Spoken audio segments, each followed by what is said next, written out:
한국교회 모델이 되는 우리들 교회 또 김양재 목사님을 만나뵙게 되고 또 이 교회에 방문하게 된 것을 큰 기쁨으로 생각합니다. 저는 호주 브리즈번 한인 장로교회에서 목회를 하고 있는 김영수 목사입니다. 여러분 만나서 반갑습니다.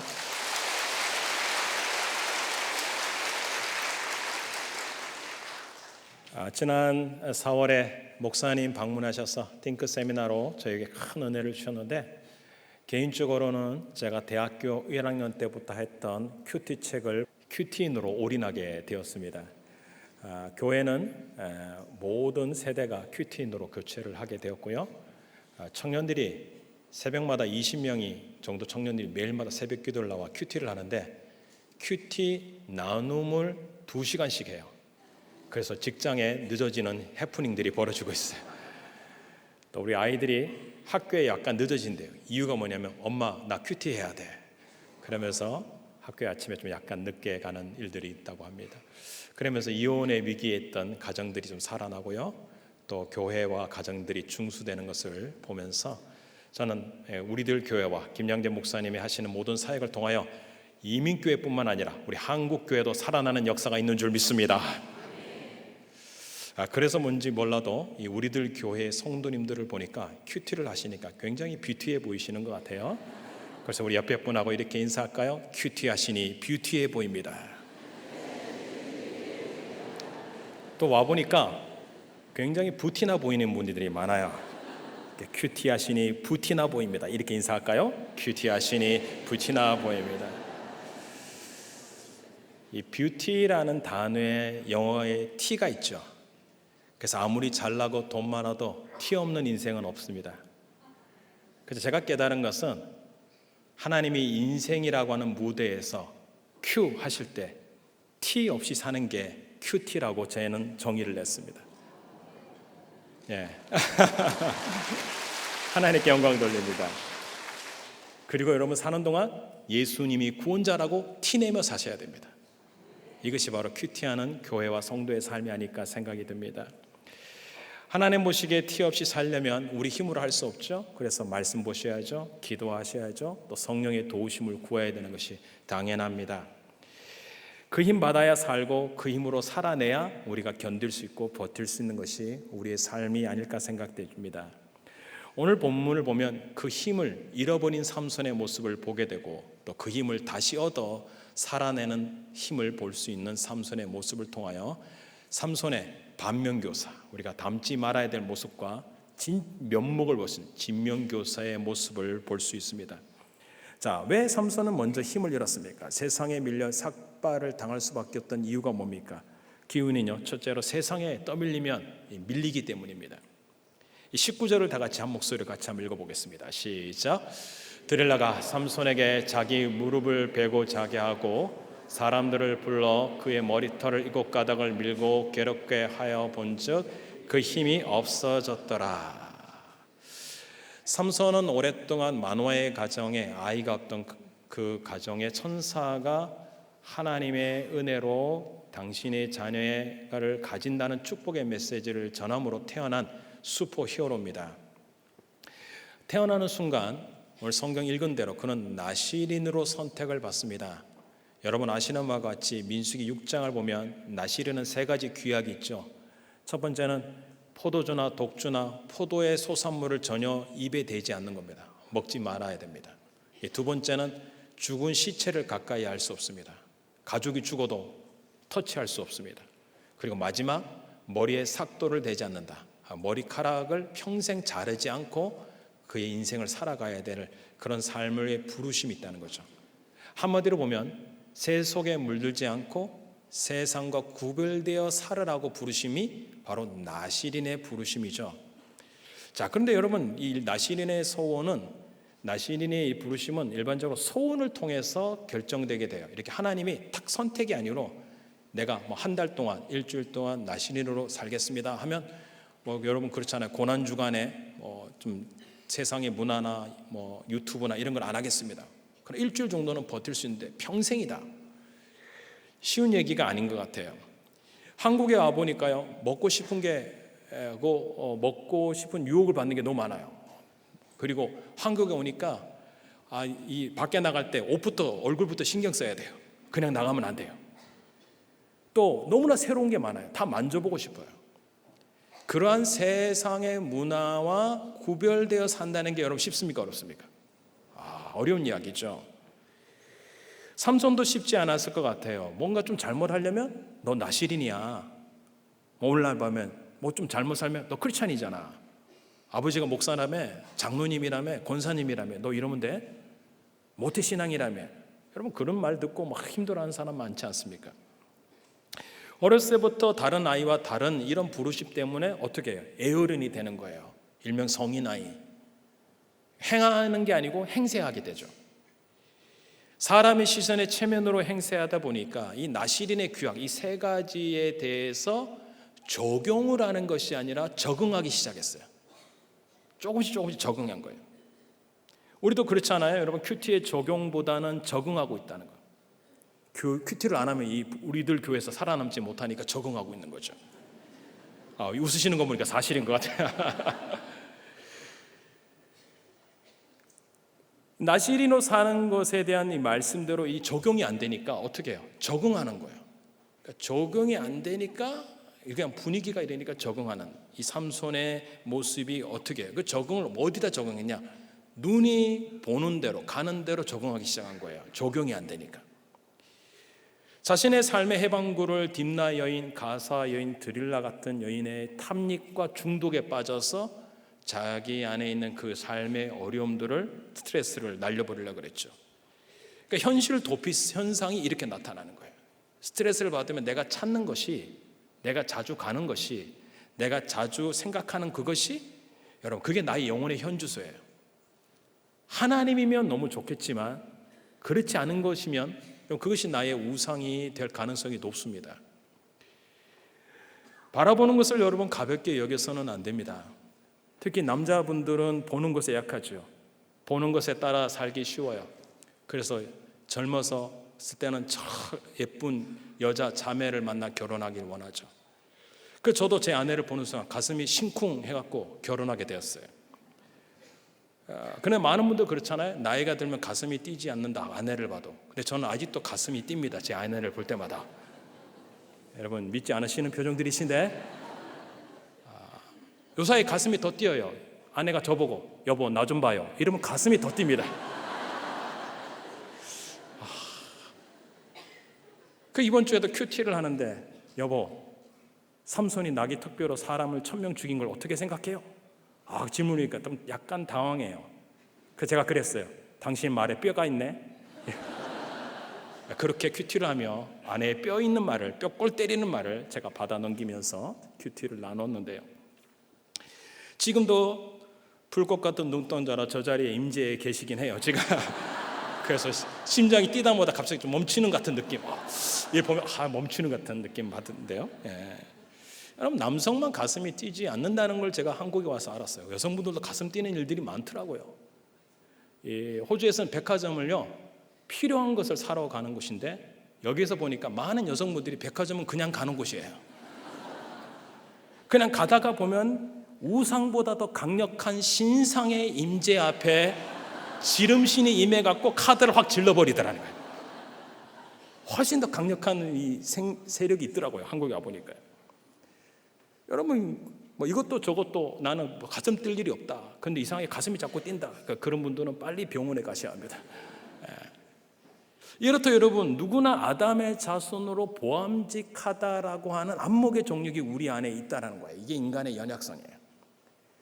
여러분 처음부터 삼손이 안목의 정력에 휩쓸려 사라지는 않았을 거예요. 상식적으로 생각해 보세요. 여러분 내가 크리스찬이다, 모태신앙이다. 처음부터 죄 짓고 살겠습니까? 하나님 없이 살겠습니까? 그건 불가능하죠. 그러나 서서히 침몰하는 거예요. 서서히 침식하는 거예요. 이게 위험한 거예요. 자기도 모르게 넘어지는 거예요. 포도밭에 갔고요. 포도주를 마시기 시작했고요. 사자를 죽인 시체를 만졌고요. 그곳에서 꿀을 채취해서 부모님까지 갖다 드렸어요. 부모님은 잘했다고 칭찬했겠죠. 그는 이미 여인들을 만나기 전부터 나실인의 서약을 한 가지 두 가지 점점 깨고 있었습니다. 헌신이라고 하는 그 헌신을 헌식자처럼 버린 하나님 말씀대로 살지 못하는 것에 대한 두려움보다 믿는 구석이 하나 있으니까 이렇게 하는 거예요. 그게 뭐죠? 그가 가진 파워, 힘이에요. 그 에너지. 본인의 주목을 믿은 거죠. 돈이든 힘이든 뭔가 빽 있는 사람들 믿는 구석이 있으면 하나님 의지하지 않거든요. 삼손이 그렇습니다. 뭔가 자신의 힘으로 한 방이 있기 때문에 사람들도 한 방이 있어서 잘 하나님을 안 믿게 돼요. 그런데 제가 동네 한의원에 갔더니 이 글자를 아주 적절하게 쓰시는 분이 있더라고요. 한의원에 들어가니까 문구에 인생은 한 방이다. 맞는 것 같아요. 인생은 한 방이다. 삼손이 나신이라는 것이 자기 한 방이 있으니까 이게 힘을 줘요. 이게 우월감이에요. 근데 또 자기 마음대로 못 살잖아요. 사람을 부러워하잖아요. 마음대로 결혼하는 이방인을 보면서 이게 열등감으로 작용한다는 거예요. 오늘 간증하신 분 보이지만 이런 열등감이 크리스찬 안에도 적지 않게 있다는 거예요. 예수님 믿어도 좋지만 돈, 명예, 권세가 없다는데 열등감이 있다는 거예요. 이게 우리가 이렇게 아닌 것처럼 이렇게 앉아 계시지만 제가 알기로는 세 분 중에 한 명은 다 이 열등감 속에서 힘들어한다는 것을 목회 여정 속에 알게 되었어요. 그래서 한번 확인을 해볼 필요가 있는데요. 본인을 중심으로 왼쪽 편에 있는 성도님을 한번 얼굴 한번 바라보세요. 열등감 있어 보입니까? 없어 보입니까? 자, 그리고 본인을 중심으로 오른쪽에 있는 분 한번 보세요. 열등감 있어 보입니까? 없습니까? 왼쪽도 오른쪽도 없다면 가운데 앉아 계신 그분이 열등감이 되네. 다 우리는 열등감이 있다는 얘기입니다. 적지 않은 크리스찬들이 열등감에서 벗어나고자 하나님이 인생의 한 방을 터뜨려 주기를 기대하는 마음으로 날마다 현실에서 성경을 보잖아요. 좀 지겹고 힘들 때도 큐티도 하시고 주일 예배도 드리시고 봉사도 하시고 목장도 하시고 큐페도 가시고 띵크트립도 하시고 하여튼 용어가 여기 완전히 달라갖고 하여튼 용어 많이 보겠네요. 수련회 가시고 선교도 가시고 뭔가 한 방이 터져야 하는데 밋밋한 크리스찬의 삶을 여러분 답답해하지 않으십니까? 중고등부 시절에는 부모님의 등살에 떠밀려 교회를 가지만 청년이 되고 나면 자기 삶에 뭔가 성인이 되어서 대학 문화에 휩쓸리고 술 문화에 빠져버리고 뭔가 자기 마음대로 산다는 그런 세상 속에 자기를 노출하게 됨으로써 우리 많은 청년들이 대학을 가고 나서 떠나는 경우가 이민교회 가운데 많이 있더라고요. 그래서 이걸 일명 조용한 탈출이라 그래요. 청년으로 올라간 청년들이 교회를 떠나는 경우가 미주나 이 호주나 많은 일들이 그렇게 벌어지고 있어요. 직장에 가면요 어떻습니까? 각종 회식, 음주, 가무, 돈과 성공의 한 방을 노리다가 우성의 덫에 걸린지도 모르고 서서히 무너져가는 크리스찬들, 나중에는 교회를 안 나오고 하나님을 떠난 모습들을 우리가 종종 발견하게 되는 것을 본다면 우리 삶에도 이런 일이 찾아온다는 거예요. 삼손은 바로 그날이 자기에게 다가와 덫에 걸립니다. 자신이 사랑했던 드릴라가 삼손을 돈받고 넘기죠. 힘의 비밀을 캐내려고 3번이나 시도한 것을 이 여인은 압니다. 그래서 어떻게 하냐? 강력한 여인의 방법은 16절에 재촉하고 조르고 눈물로 호소했겠죠. 마음이 번뇌하여 죽을 지경까지 코너로 삼손을 몰게 돼요. 이런 여인과 산다는 것 자체가 고통입니다, 여러분. 그러니까 큐티하면서 은혜가 안 되더라도 이 구절을 보시는 남성분들이 은혜를 받으시길 바랍니다. 이게 이 여인이 내 아내가 아니구나. 근데 이걸 보면요 깨닫게 되는 게 있어요. 사탄은 드릴라와 같아요. 사탄은 굉장히 집요해요. 그리고 사탄은 포기하지 몰라요. 끈기가 있어요.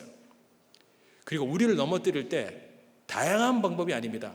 똑같은 방법으로 넘어뜨리고 우리도 똑같은 방식으로 넘어진다는 거예요. 이게 여러분 안에 있는 영적 문이 열려서 그런 거거든요.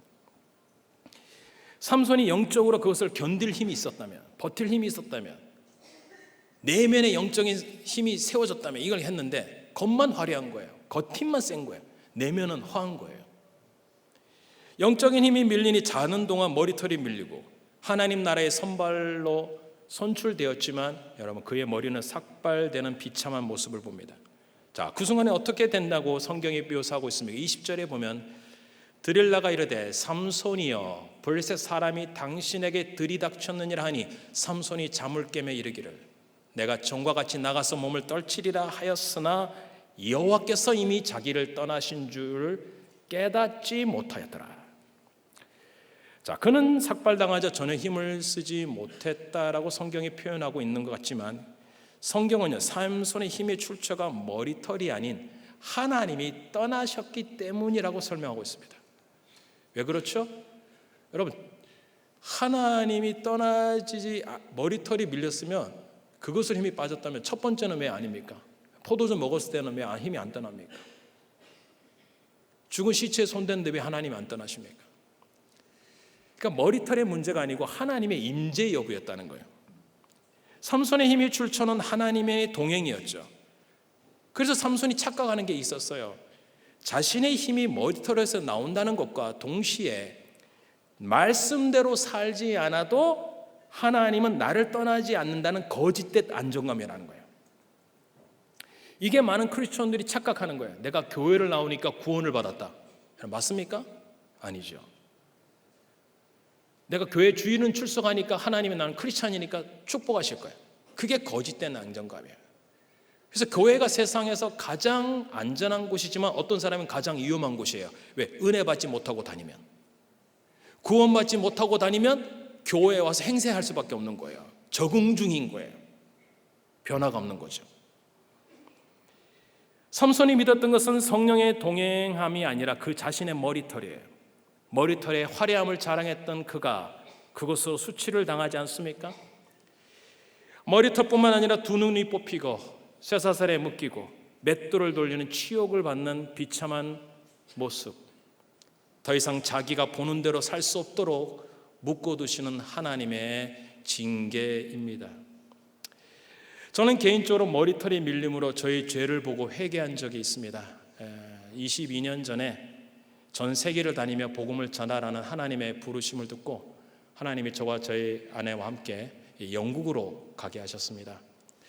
영국 땅에 도착한 며칠 만에 하나님께서 제 마음에 기도의 소원이 있었기 때문에 바울처럼, 바울이 소원했을 때 머리를 밀잖아요.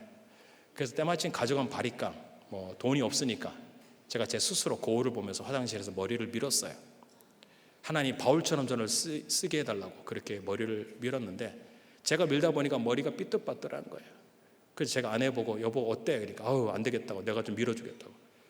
아내는 제 머리카락을 밀지 않고 제 살을 밀었습니다. 너무나 아팠습니다. 그때 깨달았습니다. 내 아내는 절대 드릴라가 아니다. 그래서 어떻게 해요? 결국은 미장원에 가서 세 번째 하루 만에 3번 머리를 밀게 되어서 제가 태어나고 머리가 그렇게 짧았던 적이 없었습니다. 하나님, 저는 바울처럼 쓰임받게 해달라고 기도했더니 하나님은 저를 삼손처럼 머리를 미시네요. 그렇게 시작된 영국 생활은 새벽 기도 대신에 날마다 새벽 청소로 시작하게 되었고, 낮에 말씀 보고 신방하고 기도하는 삶이 오후에는 학교 청소로 대체되며 가정의 생계를 책임지게 되었습니다. 어느 후원도 어떤 협력도 누군가의 서포트도 전혀 없었기 때문에 스스로 생계를 매니지하고 살아남아야 될 상황이었던 거죠. 저희 자존감과 소명감은 완전 바닥을 쳤어요. 저는 성소 시간마다 하나님께 부르짖었습니다. 하나님, 저를 삼손처럼 머리를 미시더니 이제 삼손처럼 맷돌을 돌리듯이 날마다 빗자루와 쓰레받기와 밀대로 이 땅을 밀게 하시네요. 그러면서 저는 어느덧 저의 청소하는 그 공간은 하나님과 독대하는 골방으로 바뀌게 되었고, 날마다 저의 교만을 밀대로 밀고 저의 완악함과 인정 중독에 빠졌던 것을, 이 걸레 같은 마음을 하나님께서 닦게 하시는 시간이었습니다. 그러자 어느 날 문득 1년쯤 지났을 때 깨달음이 왔어요. 예수님께서 베드로에게 이런 말씀하시죠. 열심히 어부하고 있는 베드로에게, 베드로야, 나를 따라오너라. 내가 사람을 낚는 어부가 되게 하리라. 이 말씀이 저에게 쑥 들어왔어요. 제 마음속에 어떻게 해석이 되냐면, 김 목사야, 나를 따라오너라. 내가 사람을 깨끗게 하는 청소부가 되게 하리라. 그때 깨달았어요. 영적 각성을 부르짖고 사람들을 깨워야 될 목회자로 부름받기 전에 받았지만, 하나님은 다른 사람을 바꾸기 전에 저를 깨끗게 하시는 하나님의 방법과 비밀을 알게 되었습니다. 그때부터 하나님, 저를 깨끗게 하옵소서. 청소 시간이 부흥의 시간으로 바뀌었어요. 청소하는 시간이 이걸 땅을 훔치는 시간이 아니라 내 눈물을 훔치고 그래 내 마음을 깨끗게 하는 시간으로 바뀌기 시작했어요. 그러자 하나님은 저에게 말씀하시게 됐어요. 그리고 학교의 문도 또 사역의 문까지 활짝활짝 열어주시는 것을 저는 경험하게 되었습니다. 그리고 나서 호주에 가서 목회를 하게 되었는데 제가 놀란 것은 호주의 많은 성도님들이 생계를 위하여 청소를 하고 있다는 사실이었어요. 그래서 제가 성도님의 마음을 이해하게 됐어요. 제가 청소해 봐서 아는데요, 성도님 힘드시겠어요. 그리고 또 다른 놀라운 발견은 저에게 청소의 은사가 있다는 사실을 알게 되었어요. 그 저를 보고 청소를 너무 잘하니 내가 영주권을 주겠다고 뭐 이렇게 말할 정도였어요. 어떤 사람이. 네. 그거 받았으면 영국에 지금 있을 거예요. 여러분, 하나님은 바로 그런 분입니다. 이것이 바로 하나님의 고된 이민자의 삶을 공감하도록 저를 낮추고 다듬던 하나님의 섭리였어요. 저는 그분이 오늘도 살아계시고 역사하는 줄 믿습니다. 여기서 적용 질문을 좀 드려볼까 합니다. 나는 말씀으로 사는 것에 적응 중입니까? 적용 중입니까? 내 소견대로 살면서도 나의 멋에는 밀리지 않는다는 거짓된 안정감으로 혹시 살고 있지는 않으십니까? 혹시나 머리털처럼 자랑했던 돈, 명예, 자녀, 학벌, 건강의 우상들이 어느 순간에 밀림으로 내 죄를 보고 회개한 적이 있으십니까? 머리털이 밀고 두 눈이 뽑힌 사람이 다 끝난 것 같지만 그런 삼손에게 하나님은 다시 시작할 기회를 주십니다. 바로 이제 그의 진면 교사의 모습을 볼 수 있게 되는데요. 어떤 겁니까? 사명에 이끌리면 다시 시작한다는 거예요. 자, 22절 다 같이 한번 읽어볼게요. 시작. 그의 머리털이 밀린 후에 다시 자라기 시작하니라. 머리털이 자란다는 게 이제 와서 무슨 소용이 있습니까? 여러분, 그가 평생 머리털을 자르지 않았습니다. 성경의 문맥을 보면 몇 달밖에 안 된 거예요. 그렇다고 해서 머리털이 평생 자라면 힘이 돌아온다는 보장이 있습니까? 전혀 그것도 아니죠. 물론 이 성경 구절은 오늘 사회 보신 목사님 같은 분들에게, 머리카락이 없는 분들에게 소망이 되는 구절이 될 거라고 생각이 됩니다. 머리털이 다시 자라기 시작하니라. 저도 요즘 머리털이 빠져서 이게 소망의 구절로 붙잡고 있어요. 다시 자라기 시작하니라. 물론 하나님이 자라게 하는 것은 하나님의 은혜와 긍휼의 사인입니다. 하나님의 자비가 임하자 삼손이 그 하나님의 은혜 앞에서, 그럼 기도도 안 하던 삼손이 이제 기도하기 시작하는 거예요. 이게 웬일입니까? 28절에 이렇게 고백하죠.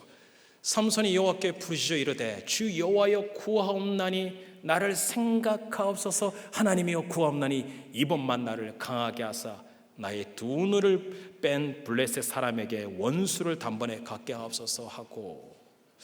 자, 이 본문을요, 히브리 원문으로 직역을 해보니까요, 삼손이 여호와께 부르짖었다. 나의 주 여호와여 제발 구하옵나니 나를 생각하옵소서.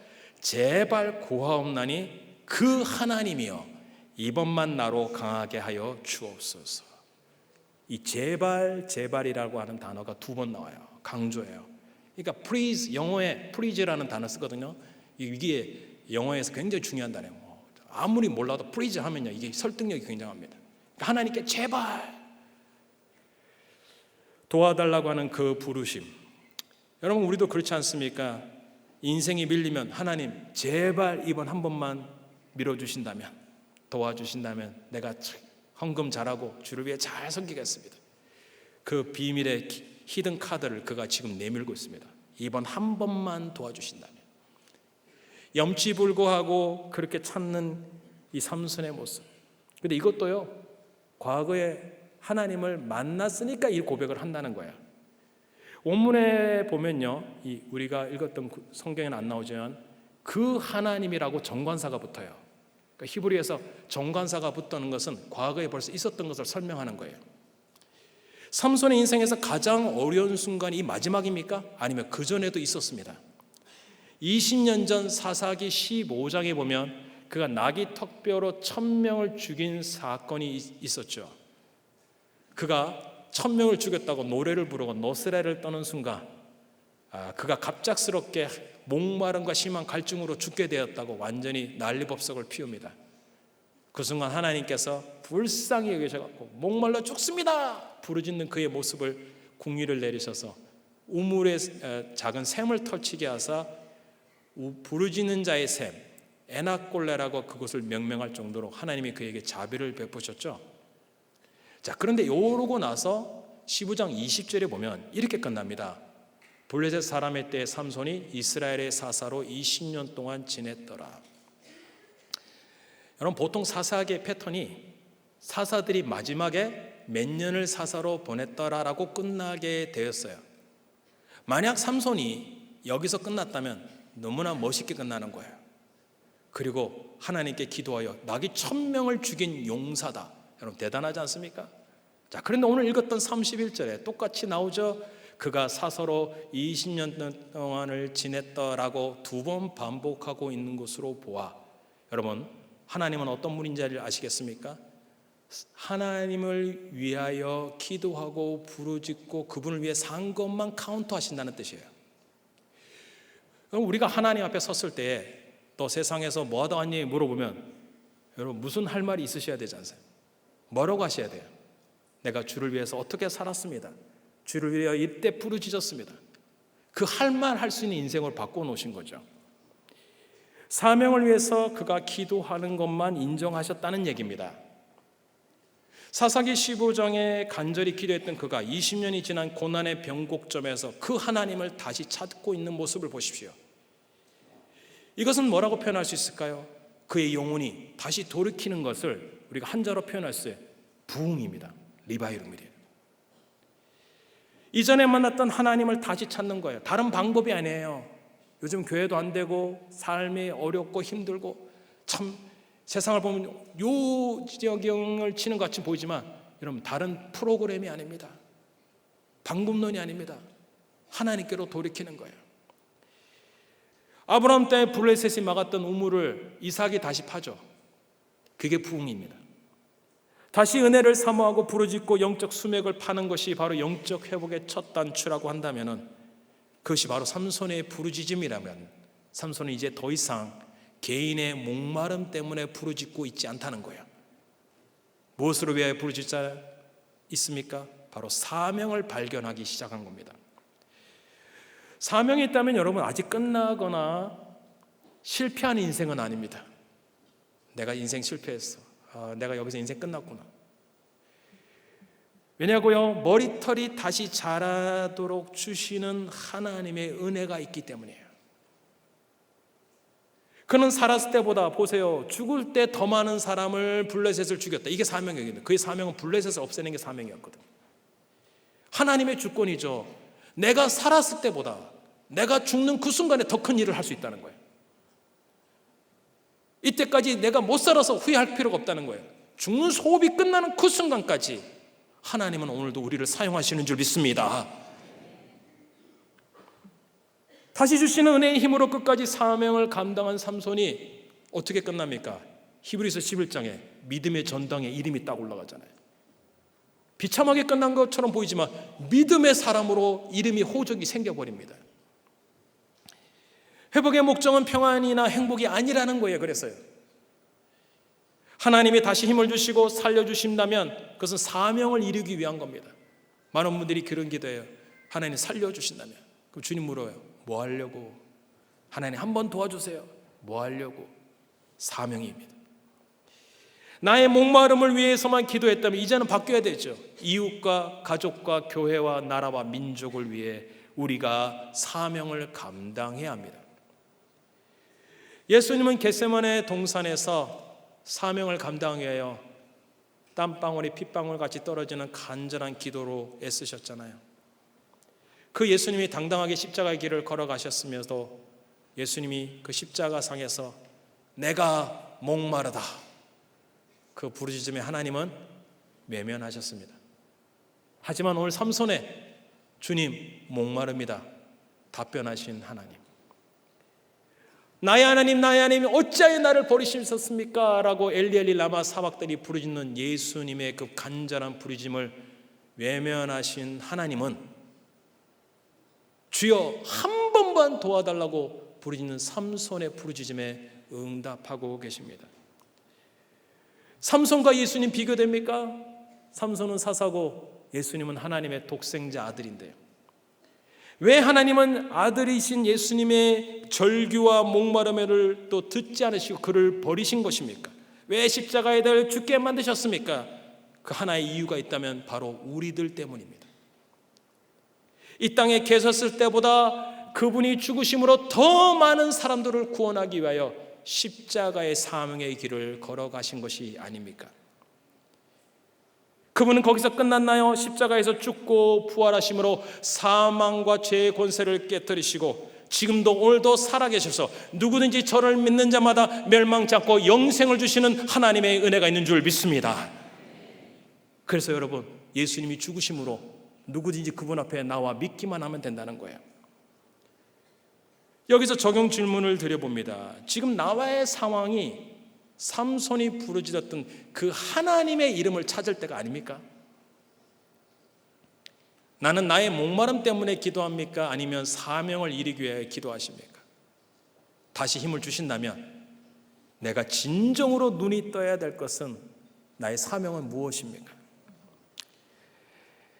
작년 저는 삼손처럼 22년 전에 영국에서 만났던 그 하나님의 이름을 부르짖어야만 했습니다. 목사님이 말씀해 주신 대로 저희 교회는 크게 부흥을 했습니다. 양적으로 질적으로 또 성장을 했습니다.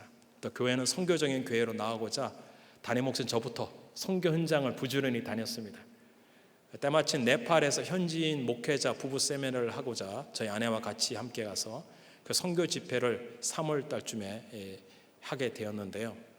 작년에 그 모든 사역을 마치고 이제 집회 마무리 기도를 했는데 한 네팔 여성 사역자가 앞으로 나오더니 목사님 저를 위해서 기도해 주십시오.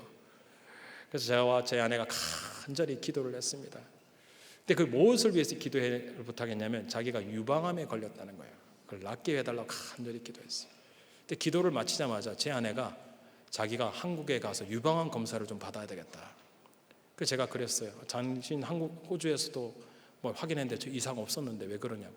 근데 뭔가 하나님이 주신 마음이 있다고.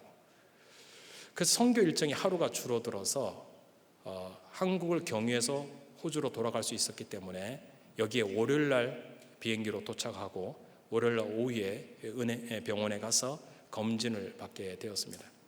결과는 목요일날 나왔어요. 저는 이런 생각을 했어요. 내가 이렇게 주를 위하여 헌신을 하는데 가족도 돌보지 않고 또 우리 자녀들을 못 보고 또 이민교회에 나와서 이렇게 목회하는데 하나님 뭐 무슨 별일이 있겠나. 이런 저의 기대와는 달리 저희 아내는 유방암 판정을 받게 됩니다. 너무나 쇼크였어요. 너무 충격이었어요. 슬픔과 애통하는 마음을 갖고 목요일날 그 소식을 듣고 금요일날 비행기를 타고 눈물로 호주로 돌아갔습니다. 수술할 수도 없었고 그래서 호주에 돌아가자마자 기도 부탁을 하고 그리고 유방암 수술을 제 아내가 받게 되었고 또 방사선 치료를 받게 되었고 또 그 와중에 병원에서 또 자궁도 암으로 갈 수 있으니 자궁도 조출해야 된다고 그래서 3개월 동안 자궁을 적출하게 되었습니다. 그 기간 동안 저는 하나님께 새벽마다 엎드려서 기도했습니다. 교회가 부흥회무로 교만했던 저의 마음을 주님 회개합니다. 한 명 한 명 영혼들 그렇게 암 환자들을 위해서 많이 기도하면서도 그들의 마음을 치유하지 못했던 저의 마음을 용서하여 주옵소서. 그러나 상황은 녹록하게 풀어지지 않았습니다. 오히려 상황은 악화되었습니다. 교회의 부교육자들과 장로님들이 사명을 버리고 떠나버리고 교회를 옮겨버리고 또 제 모친께서는 시골에서 교회 개척을 하고 목회를 하셨는데 갑작스럽게 작년 8월에 돌아가시게 되었습니다. 저는 계속 고난과 슬픔 속에 22년 전에 만났던 광야 같은 이민자의 삶 속에 함께 하셨던 그 하나님의 이름을 부르짖게 되었습니다. 하나님, 저는 어머니의 임종도 지키지 못하는 이민 목회한다고 그 20년 동안 몇 번 보지 못했던 어머니의 죽음마저도 지키지 못한 불효자입니다. 하나님 아버지, 아내에게 행복하게 해주겠다고 결혼해놓고 목회자 안으로 생고생을 시키며 저렇게 암에 걸리도록 건강을 돌보지 못했던 나쁜 남편입니다. 하나님 사명 충성스럽게 감당할 것 같지만 하나님 이제는 못하겠습니다. 하나님 용서하여 주옵소서. 그렇게 부르짖을 수밖에 없었습니다. 하지만 하나님, 이것이 사명이라면 감당할 힘을 주시옵소서. 다시 설 수 있는 힘을 주옵소서. 이번 한 번만 도와주신다면 제가 일어나겠습니다. 이렇게 기도하는 동안 하나님은 모든 목회 여정을 다 주님께 맡기게 하셨습니다. 저희 아내도, 가족도, 우리 부모님도, 저의 미래도, 저의 교회도. 하나님 제발 나를 강하게 해달라고 그렇게 강구해 주셨을 때, 힘이 없다고 했을 때 하나님은 저에게 은혜를 주시기 시작했어요. 이제 내 생각 내려놓아라. 하나님이 하신 일을 보아라. 하나님이 오늘도 은혜를 주실 것이다. 그런 마음과 말씀으로 저에게 자꾸 격려를 하셨습니다. 이렇게 기도하는 동안 하나님이 새 힘을 주시고자 그때 우리 교회와 연락이 작년 11월쯤에 연락이 닿게 되었고, 띵크 세미나를 통하여 하나님은 영혼의 회복을 주신 줄 여러분 믿으시기를 바랍니다. 사랑하는 성도 여러분, 삼손은 하나님 나라의 선발로 선출되었지만 그의 머리는 삭발되었습니다. 하지만 그것으로 끝나지 않았어요. 하나님 제발 도와주세요. 인도해 주세요. 하나님은 자비롭고 은혜로우셔서 부르짖는 자에게 다시 시작하는 힘을 주십니다. 오늘 여러분 아무것도 없어도 여러분 하나님의 은혜를 주시면 오늘도 살아나는 줄 믿습니다. 그것이 우리의 소망이에요. 하나님이 오늘도 은혜를 주신다면 시작할 수 있어요. 일어날 수 있어요. 버틸 수 있어요. 견딜 수 있어요. 내 힘이 아니에요. 내 머리털이 아니에요. 하나님이 한 번만 도와주신다면.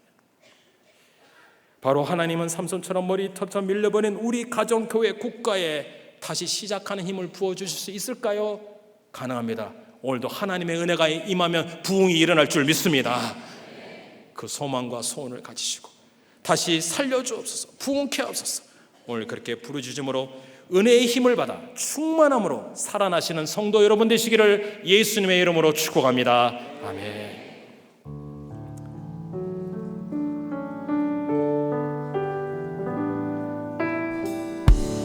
나의 눈가에 주를 잊고 눈물이 많아졌습니다. 잠시 눈 감고 들 것 같은데 어느새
많았지만 가슴 아픈 날도 많았었고 날도 있습니다.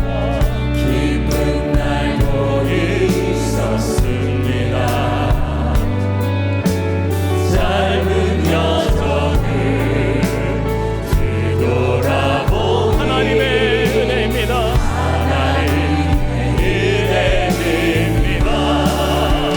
지금까지 나의 여정을 모두 하나님의 은혜라. 지금까지 나의 인도하십니다. 인도하셨네.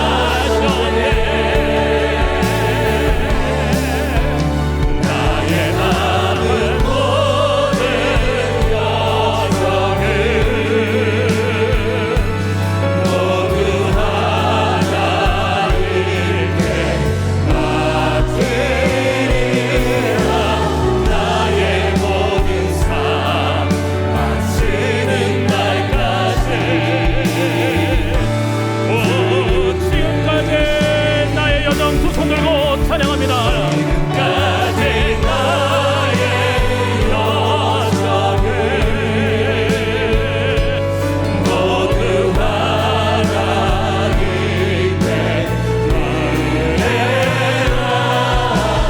지금까지 나의 모든 여정 인도하셨네.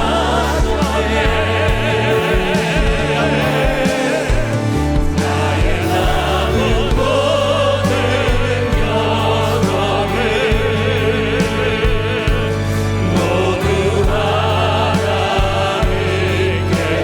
맡기라. 나의 모든 삶 마치는 날까지 붙드소서.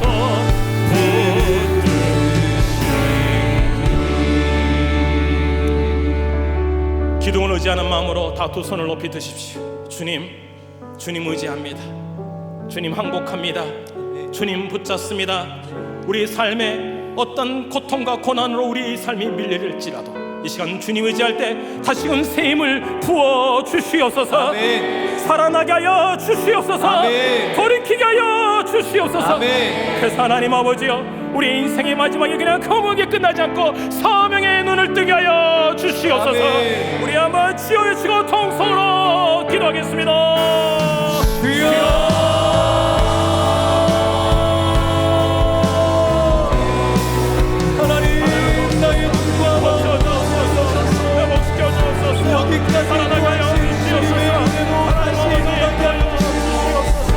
세상의 헛된 것을 의지하고 세상의 헛된 것을 사랑하여 주시옵소서. 영원히 살아서 역사하시는 하나님, 나에게 힘과 능력과 소망을 주시네. 살아계신 하나님 앞에 부르짖어 돌이켜 회개하는 놀라운 은혜가 임하여 은혜를 베풀어 주시옵소서. 하나님의 은혜가 부어지기를 원합니다. 하나님, 나를 새롭게 하시는 주님의 놀라우신 은혜와 긍휼이 임하기를 원합니다. 간절하게 불러주셔서 주님의 회복을 경험하는 하나님의 놀라운 역사가 임하게 하여 주옵소서. 하나님 은혜와 긍휼과 내 삶과 하나님과 주님을 임하게 하여 주옵소서. 다시 일어나 사명 감당하는 삶이 되게 하여 주옵소서. 주님께 간절히 부르짖는 회개의 심령으로 쉽게 나아갑니다. 주님, 은혜와 긍휼을 충만하게 부어주시옵소서. 하나님 아버지, 삼손의 인생 참 비참하게 끝나는 것처럼 보이지만 오늘 하나님이 다시 은혜를 주셨기에 마지막까지 사명을 감당하다가 주님의 품 안에 안겼습니다. 하나님이여, 우리 인생 뒤돌아보며 후회나 자기 연민에 빠지지 말고 이 시간 사명의 눈을 뜨는 성도들 되게 하여 주시옵소서.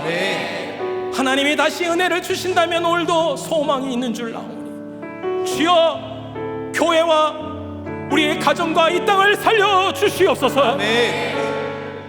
영적 영권을 잃어버린 한국교회, 그리고 우리의 가정과 우리의 삶이 있다면 주여 이 시간 회개하오니 우리가 그토록 믿었던 우리 머리털이 밀림으로 수치를 당하게 하신 하나님인 줄 아오니 이 시간 여호와의 신이 성령이여 주님만 의지하오 이 시간 살려주신 은혜로 우리가 다시 한번 일어날 수 있도록 은혜를 폭포수 같은 은혜를 이 시간 부어 주시옵소서. 그래서 회복이나 건강한 것이 인생의 목적이 아니라 사명의 눈을 뜨게 하여 주시고 그리고 우리의 마지막 순간 하나님이 우리 인생을 인정하시고 그렇게 인생을 70년 살았더라 그렇게 80년 살았더라 주를 위해 살았다라고 하나님께서 인정하시는 삶이 될 수 있도록 역사하여 주시옵소서. 그렇게 쓰임받고자 하나님 앞에 이 시간 물질을 드립니다. 이 물질이 사용되는 곳마다 우리 성도들의 가정과 기업과 일터를 축복하여 주시고 이 시간 이 물질이 흘러가는 곳마다 선한 영향력이 나타나도록 그리고 베풀 수 있는 사람이 되게 하시고 주권을 이양합니다. 물질의 종이 되지 말게 하시고 물질을 다스리는 자로 살아갈 수 있도록 역사하여 주시옵소서. 그래서 진정으로 자유함으로 믿음으로 살아가게 하여 주옵소서. 특별히 하나님 우리 리들 교회와 김양재 목사님을 위해서 기도합니다. 이 교회가 마지막 때 한국교회와 이민교회를 살려야 될 사명이 있는 자오니 주여 말씀을 통하여 흥왕케 되는 역사가 교회를 통하여 한인교회와 이민교회들 가운데 나타날 수 있도록 역사하여 주시옵소서. 특별히 하나님 부르심에 우리들 교회 성도들 수련회와 각종 하나님의 훈련 사역과 모든 것이 개강되는 줄 아오니 이 교회 가운데 기름 부어주시고 특별히 이 시간 삼손에게 주셨던 다시 시작한 은혜가 소망인 줄 알고 붙잡는 성도들이 있습니다. 질병으로 암으로도 가정의 위기와 결혼의 위기, 자녀의 위기, 경제의 위기, 사업의 위기 주님 3번만 도와주시고 살려주신다면 다시 일어날 줄 믿사오니 주여 은혜를 베풀어 주시옵소서. 살아나게 하여 주시옵소서. 암덩이라도 떨어져 나가게 하여 주시옵소서. 그래서 살려주신다면 주를 위하여 남은 인생 살아갈 수 있도록 도와주시고 그렇게 영광 돌릴 수 있도록 우리를 축복하여 주시옵소서. 그렇게 하실 주님을 찬양하며 예수님의 이름으로 기도하옵나이다.